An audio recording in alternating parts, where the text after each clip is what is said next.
in 1863, a newspaper in Philadelphia printed something strange.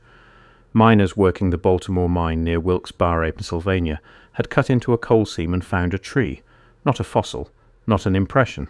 A tree trunk, still bearing its roots and its canopy, sealed inside coal that geologists say takes millions of years to form. The Germantown Telegraph reported it as fact, not folklore. No sensationalism. Just a discovery, filed and forgotten. It would not be the last. Over the next 4 decades, in coal fields across northeastern Pennsylvania, miners kept finding things that did not belong in the layers they were cutting through. And somewhere in the same century, in the same mountains, a different kind of record was being written. One about why so many of those tunnels eventually were sealed shut. 2 threads. One buried in newspaper archives. The other buried in state preservation files. Neither one, on its own, proves much of anything. Together they raise a question that has never been fully answered. Anthracite coal is old.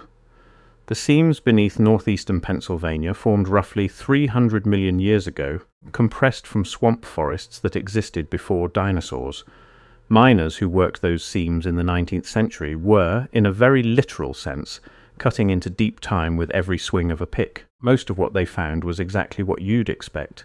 Coal, slate, the occasional fern fossil pressed flat as paper. Geologists still study those impressions today. They're common enough that a Pennsylvania mining museum recently let visiting rockhounds keep the ones they found. But the record also contains discoveries that don't fit the expected pattern, and these weren't rumors traded in bars. They were printed with names, dates, and locations in the regional press of the time. The 1863 Wilkes-Barre tree is the earliest on record. A tree, roots, trunk, canopy, recovered whole from inside a coal seam that should have taken it millions of years to form, if it belonged there at all. Then, in 1896, in Lycoming County, miners at the Henry Clay Colliery cut into a ledge of coal and slate and found something that stopped the crew cold. A human hand, petrified, embedded in the rock. The Williamsport Sun ran the story. A hand, not a fossil footprint, not an ambiguous mineral shape that pattern-seeking eyes turned into something familiar. A hand 3 years later, in 1899, in the anthracite fields of Shamokin, Northumberland County, a miner working underground noticed something in the rock. A shape that resembled a face. He kept working at it, scraped it clean. What emerged was a skull, cut from stone, weighing roughly 40 pounds. The Pottsville Evening Chronicle described it in clinical detail. Heavy jawbones, cheekbones prominent and set far apart, a small nose, the back of the head flat and broad.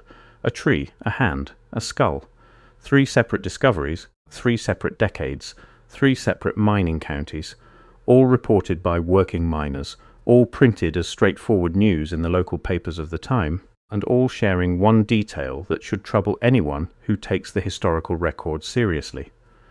None of them should have been there, and these accounts didn't exist in isolation. Pennsylvania mine galleries have produced dinosaur-era plant fossils for as long as anyone's kept records. That part is normal, expected, geologically consistent.